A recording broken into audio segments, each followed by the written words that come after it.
Chers amis, bonjour et bienvenue. Bonjour Père Julien. Nous parlons aujourd'hui de l'évangile de ce dimanche, 22e semaine du temps ordinaire de l'année B. Après ces 3 dimanches consacrés au discours de Jésus sur le pain de vie, nous revenons à notre lecture de l'évangile selon saint Marc, le chapitre 7. Bonjour Jean, merci de m'accueillir sur notre chaîne de vidéo. Nous faisons le tournage de cette vidéo depuis une tour de Marseille, le Grand Pavois. C'est l'occasion de vous faire découvrir Marseille autrement, les avenues du Prado, le stade Vélodrome et au loin les plages et les montagnes.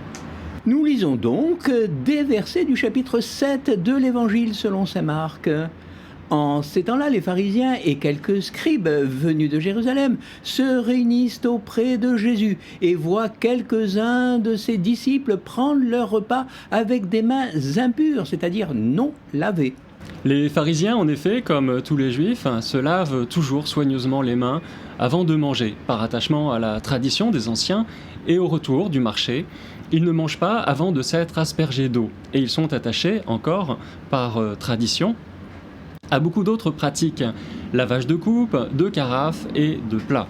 Alors les pharisiens et les scribes demandèrent à Jésus: pourquoi tes disciples ne suivent-ils pas la tradition des anciens? Ils prennent leur repas avec des mains impures.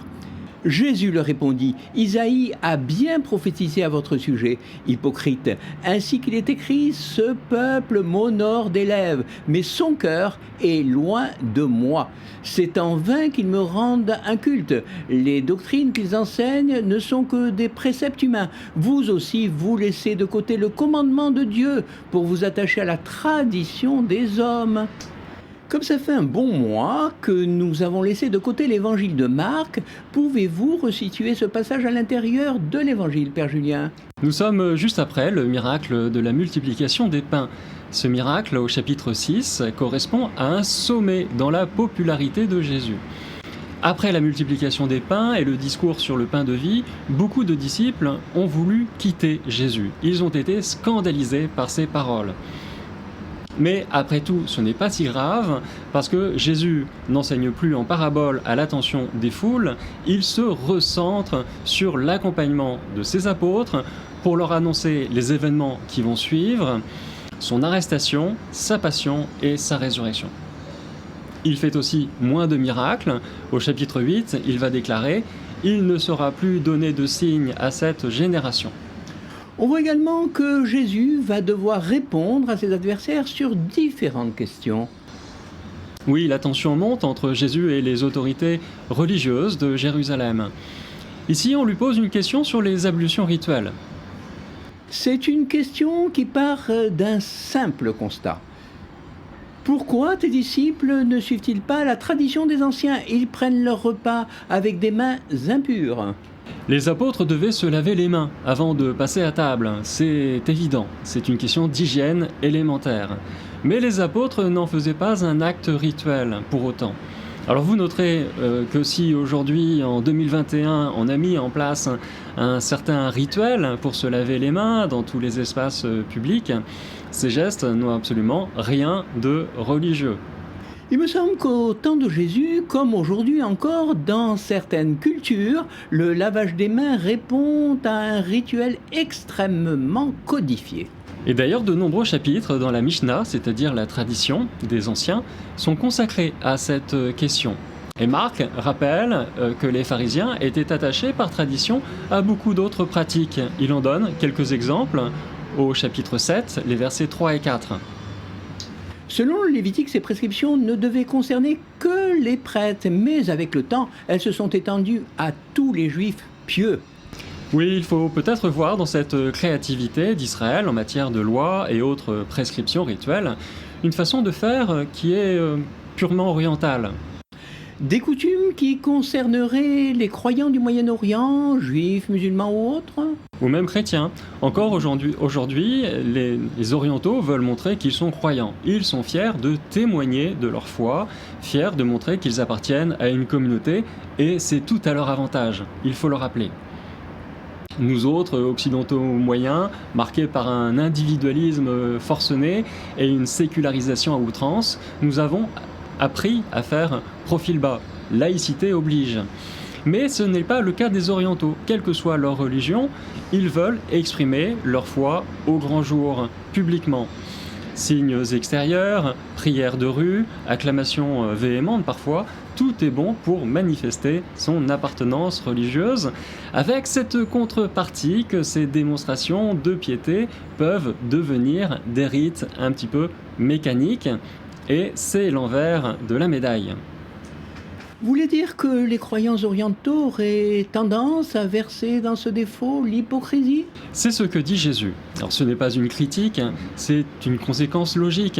Cherchez à montrer en permanence votre foi à travers des signes extérieurs et vous verrez que vous aussi, Jean, vous risquez de tomber dans ce travers, c'est-à-dire une pratique répétitive et mécanique. Et Jésus ne se prive pas de s'en prendre à cette attitude. Engeance de vipère, sépulcre blanchi, hypocrite. Oui, les paroles de Jésus sont rudes. Ici, dans notre passage, Jésus n'y va pas non plus avec le dos de la petite cuillère.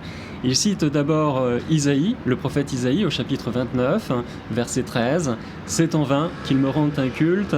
Les doctrines qu'ils enseignent ne sont que des préceptes humains. » Et pour bien montrer que pour lui, ces paroles du prophète Isaïe s'appliquent à ses interlocuteurs, ces pharisiens qui sont venus de Jérusalem pour lui poser des questions, Jésus va ajouter au verset 8, chapitre 7, « Vous aussi, vous laissez de côté le commandement de Dieu pour vous attacher à la tradition des hommes. » C'est comme si Jésus leur disait « Vous aussi, votre prière est vaine, vous enfermez les gens dans un légalisme stérile. » Alors il y a la prière sur le bout des lèvres et la prière qui vient du cœur. C'est une dialectique du contraste que Jésus maîtrise parfaitement. Alors, la dialectique du contraste, c'est une belle expression, mais vous voulez préciser pour nos auditeurs ce que ça signifie? Oui, c'est une technique rhétorique qui consiste à opposer deux attitudes pour faire ressortir la bonne attitude, justement. Ici, il y a la loi, ses obligations, les actes de la religion, les rites, qui sont opposés à la simple prière du cœur. Isaïe le disait bien avant Jésus, « Ce peuple m'honore des lèvres, mais son cœur est loin de moi. » Il y a ainsi deux façons de vivre sa foi. L'une est bonne, l'autre est mauvaise. C'est si binaire que ça, en fait? Et Jésus s'appuie sur une méthode bien rodée qu'on trouve chez les prophètes de l'Ancien Testament. Jésus n'a ici rien inventé finalement. Il reprend la rhétorique des prophètes comme Isaïe, Élie, etc. Ces deux attitudes sont souvent incarnées dans l'Évangile par deux personnages. Il y a par exemple deux fils. Le premier dit à son père « J'irai travailler à ta vigne », mais il n'y va pas. Et puis il y a un deuxième fils qui dit « Non, non, je n'irai pas travailler à ta vigne », et finalement il se ravise et il y va. Et il y a aussi ces deux pèlerins, vous vous rappelez, tout à fait. Qui montent au temple de Jérusalem pour prier. Le premier est pharisien, il rend grâce à Dieu pour la maturité à laquelle il est parvenu, et puis l'autre, un collecteur d'impôts, se lamente à genoux en disant « Prends pitié de moi, Seigneur », et Jésus dit « C'est le deuxième qui est exaucé ». Il y a aussi le fils prodigue et le fils aîné dans la célèbre parabole du fils prodigue. Donc toujours deux attitudes tranchées pour faire ressortir par un effet de contraste la juste attitude, la prière du cœur qui s'oppose à une récitation mécanique de formules pieuses. Attention, attention, il ne suffit pas d'accomplir des préceptes pour être juste ou pour se convaincre qu'on est juste, il faut vivre sa foi, la mettre en pratique vis-à-vis de ceux qui nous entourent. Il ne suffit pas de dire « Seigneur, Seigneur » à tout bout de champ, il faut faire la volonté de mon Père qui est aux cieux, et Jésus le rappelle à plusieurs reprises. Il y a des parallèles chez Matthieu et Luc avec quelques variantes, n'est-ce pas? Oui, et les variantes sont très intéressantes. On note que ces évangélistes vont mettre un bémol par rapport aux paroles de Jésus. Et c'est d'ailleurs le signe que Marc se réfère à une tradition qui est certainement plus ancienne. Un copiste cherche naturellement à expliquer les choses, ou en tout cas à arrondir les angles. Et c'est ce que vont faire Matthieu et Luc dans leur évangile. ils vont ajouter « Malheureux êtes-vous, scribes et pharisiens, hypocrites, vous avez négligé ce qui est le plus important dans la loi, la justice, la miséricorde et la fidélité. Voilà ce qu'il fallait pratiquer sans négliger le reste. Il fallait faire ceci sans négliger le reste. » On peut saluer donc ce bel effort de la part de Matthieu et de Luc pour proposer une synthèse. Parce qu'à côté de ces paroles de Jésus qui adoptent un style très prophétique, il y a aussi d'autres passages qui rappellent que Jésus n'est pas venu abroger la loi et les rites, mais au contraire les accomplir.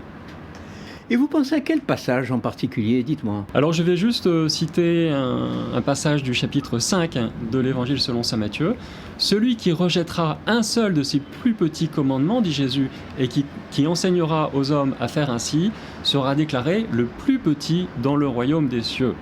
Mais celui qui les observera et les enseignera, celui-là sera déclaré grand dans le royaume des cieux. » Jésus n'est d'ailleurs pas contre l'idée de tradition, de préceptes et de rites. Vous savez que Jésus va instituer 2 rites, 2 sacrements, le baptême et l'Eucharistie, c'est-à-dire la fraction du pain. Toujours pour montrer que la tradition est importante aux yeux de Jésus, eh bien on voit dans les premiers chapitres de l'Évangile selon saint Luc que Jésus et ses parents, Marie et Joseph, s'appliquent fidèlement à vivre la loi d'Israël avec toutes ses contraintes. Alors pourquoi Marc est-il si virulent sur cette question de la tradition? C'est certainement parce que pendant les premières décennies de l'Église après la résurrection, les communautés chrétiennes ont accueilli des croyants issus du monde juif, mais aussi des convertis issus du paganisme. Et plusieurs groupes vont cohabiter à l'intérieur de cette Église primitive. Les chrétiens issus du judaïsme appliquer la loi, bien sûr, et les principaux préceptes, comme le faisait Paul d'ailleurs, et les apôtres. Mais fallait-il, oui ou non, imposer la loi à ceux qui venaient d'ailleurs, c'est-à-dire du monde païen? Alors la solution finalement est venue dans les années 50, mais ça n'a pas été sans souffrance. La question a été posée, résolue, débattue lors du concile de Jérusalem, autour des années 50 de notre ère. C'est souvent ce qu'on reproche aux catholiques, donner trop de place à la tradition au détriment de la Bible. La tradition, c'est bien, j'aime la tradition. Et dans l'Église catholique, je crois qu'on peut tous dire que nous sommes attachés à la tradition. Dans l'esprit du Concile Vatican II, la tradition, c'est comme la courroie de transmission de la parole de Dieu. La révélation nous parvient par les Écritures et par la tradition. Alors ne voyez pas la tradition et les Écritures comme 2 contenus. La tradition, c'est un organisme vivant qui se nourrit de ce qu'elle transmet de génération en génération.